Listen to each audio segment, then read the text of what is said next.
पर यहाँ से लेकर जो अगले हफ्ते नॉर्मली तक आप ट्रेड इन्वेस्टमेंट्स बता करते सकते हैं, पोजिशनल ट्रेड्स बताइए आपके हिसाब से। जो इन्वेस्टमेंट्स करने वाले लोग हैं, केमिकल्स में दुनिया भर के स्टॉक्स हैं, ऑलमोस्ट सारे, कुछ को छोड़ के, फर्टिलाइजर्स में, रिफाइनरीज में, ये सब मेरे को लगता है 12-14 हजार की निफ्टी का स्तर बनाने के बाद अपनी 22 हजार की चाल शुरू कर चुके। सीमेंट भी उसमें शामिल है। एक ही अपवाद है सीमेंट में, अल्ट्रासेन को। जैसा कि मैंने कहा, हर एक सेक्टर के लार्जेस्ट स्टॉक को नीचे आना है निफ्टी की मंदी को जस्टिफाई करने, और छोटे वाले स्टॉक्स, निफ्टी 10% घटेगी, छोटे वाले स्टॉक 5% घटेंगे। निफ्टी में बीच में 5% की रैली आएगी, ये छोटे स्टॉक्स 20-20% बढ़ जाएंगे। जब तक निफ्टी का फाइनल बॉटम होगा, छोटे वाले स्टॉक्स आज के लेवल से 30% ऊपर होंगे, और फिर भी आपको शेयर बाजार मंदा लगेगा। यही छद्म, इसी छद्म को पकड़ने की हम कोशिश कर रहे हैं। तो अल्ट्रासेन को भी आप बेचिए, बाकी कोई सीमेंट नहीं बेचना है। तो अब दुनिया भर के स्टॉक्स हैं, वो ओवर ए टाइम उनका डिस्कशन हो सकता है। लार्ज लिक्विड स्पेस में ही ट्रेडिंग हो सकती है, तो उस पर फोकस रखते हैं। हर एक सेक्टर के लार्जेस्ट एक दो स्टॉक को जैसे जैसे निफ्टी घटती जाए बेचते चले जाइए। डॉलर इंडेक्स बेतहाशा भाग सकती है, 102 के ऊपर बंद आते ही हम और ज्यादा मजबूत मंदी का मन बना लेंगे। और US interest rates, the worst is yet to come. वो फेड ने सॉफ्टनिंग शुरू कर दिया, कोरिया ने, इंडिया ने शुरू कर दिया। तो शुरू कर दिया तो इसका मतलब ये थोड़े कि वो रिवर्स नहीं हो सकते। तो इंटरेस्ट रेट्स की जो चार्ट्स हैं वो बता रही है, the worst in interest rates is yet to come. ठीक है सुशील सर, मेरे को कुछ नया आपसे नहीं पूछना। मेरे को सिर्फ आपने जो पहली बात बताई कि आपने निफ्टी शॉर्ट कर रखा है 2 दिन से, और बैंक निफ्टी आप शॉर्ट करेंगे 42,190 के नीचे आके, तो मेरे को आप इसके टारगेट दे सकते हैं सर? आपका टारगेट क्या है निफ्टी का? कब आप अपने सौदे को वाइंड कर लेंगे, बंद कर देंगे? ऐसा वैसा है, ये टारगेट वारगेट ने बिल्कुल मन गढ़ंत बातें हैं। बाजार का कोई टारगेट नहीं होता। बाजार भगवान के बाद, भगवान के बाद बाजार का ही इंपॉर्टेंस है। मैं मेरे जीवन का टारगेट फिक्स कर सकता हूं कि मुझे कितना पैसा खोना उचित है, इससे ज्यादा मैं नहीं करूंगा। मैं भगवान का फैसला कैसे करूं? कोई हद है मंदी की, हो सकता है 15 हजार भी तोड़ दे, और उसके पहले 4 बार सौदे कटेंगे, 4 बार वापस रिबाउंड में आप बेचोगे।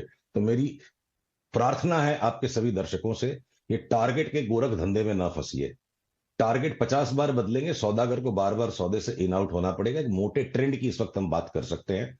और अगर 25-25% एचडीएफसी और आईसीआईसीआई घट जाएंगे, तो आप अंदाज लगा लीजिए बैंक निफ्टी का क्या गोल हो सकता है। मैं 32 हजार आज की आज तो नहीं बोल सकता।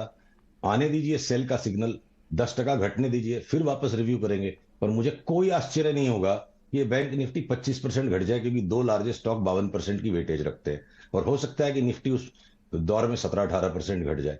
तो बड़ी जगह है नीचे की इंडाइसेस पे, और फिर भी बहुत सारे स्मॉल कैप स्टॉक्स पकड़ के बैठने लायक है। ओके, ये मोटी बात है जी, वेरी इंटरेस्टिंग। सुशील, अगर आप बोल रहे हैं कि 25% बैंक निफ्टी पर भी कट पॉसिबल है और 17-18% निफ्टी पर, आपने बहुत सारे स्पेसेस की स्ट्रेंथ की बात की। बहुत स्ट्रेट फॉरवर्ड और शॉर्ट क्वेश्चन मैं पूछूंगी आपसे, आपको मिलने का मौका ज्यादा मिले। टेक्नोलॉजी स्पेस पर आपने कहा कि हम बिरला सॉफ्ट को रखेंगे और बाकियों को बेचेंगे, और लास्ट जब भी बात हुई आपने कहा है कि टेक्नोलॉजी स्टॉक्स में शायद अब गिरावट बंद हो गई है, लेकिन अब क्या व्यू बन रहा है? नहीं, अब इन्फोसिस ने अगर अपना प्रायर लो तोड़ दिया तो वीकनेस तो रिज्यूम हो गई। तो तो इस वक्त हम लार्ज कैप आईटी स्टॉक्स में लेने की जरूरत नहीं करेंगे, इसको वॉच करना होगा। और जब तक इसमें कोई बाई का सिग्नल नहीं बनता, नेचुरल सेल्स है इस वक्त। मोमेंटम को जिसको खेलना है, जिसको रोज की ट्रेडिंग करनी है, तो लार्ज आईटी के अंदर कोई लेके पैसे बनाने लायक इस वक्त चार्ट नहीं है। असमंजस है वहां पर, और ये असमंजस, ये संशय जो है, ये अक्सर नीचे की तरफ लुढ़क जाते हैं। तो ओवरसोल्ड है बोलकर वहां अभी हिमाकत करने की मेरी इच्छा नहीं है चार्ट्स पे। क्या पता शायद अगले वीक तक कोई दृष्टिकोण क्लियर और स्पष्ट मिल जाए, पर वीकनेस ही है अब लार्ज आईटी में। और देखिए, आज S&P 500 ने भी ऑलरेडी सेल सिग्नल दे दिया है। कल से वहां भी मंदी का भाषण शुरू हो जाएगा। यूरोपियन मार्केट्स सेल ऑफ करने के लिए रेडी है। गोल्ड सिल्वर भी नीचे उतरने को रेडी है। तो एक, ये जो वॉलेटिलिटी इंडेक्स को इतना नीचे तक हमने दबा दिया है। एक अंतिम बात मैं कहना चाहूंगा, इंडियन विक्स अगर 17 के ऊपर बंद आ जाए किसी दिन, तो एक बार फिलहाल तेजी भूल के सारे large caps left right and centre बेचिए। ये आखिरी करेक्शन लगता है मुझे इस 1.5-2 साल के पड़ाव का, जिसके बाद वापस धुआंधार तेजी आएगी। बस डीप करेक्शन में बचना बहुत जरूरी है।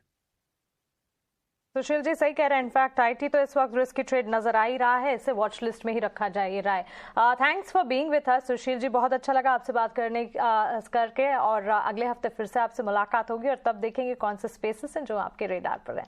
इस वक्त छोटे मझोले शेयरों पर खास तौर से नजरिया बरकरार है हमारे टेक्निकल एक्सपर्ट्स का, और अब सुशील केडिया भी कह रहे हैं कि छोटे मझोले शेयरों पर आगे तेजी का नजरिया बरकरार रह सकता है। इंडेक्सेस को वॉच लिस्ट में ही रखें, वॉलेटिलिटी इंडेक्स पर खास ध्यान रखें और साथ ही सेक्टर स्पेसिफिक मूव्स में सीमेंट इन्हें खास तौर से पसंद आ रहा है। लेकिन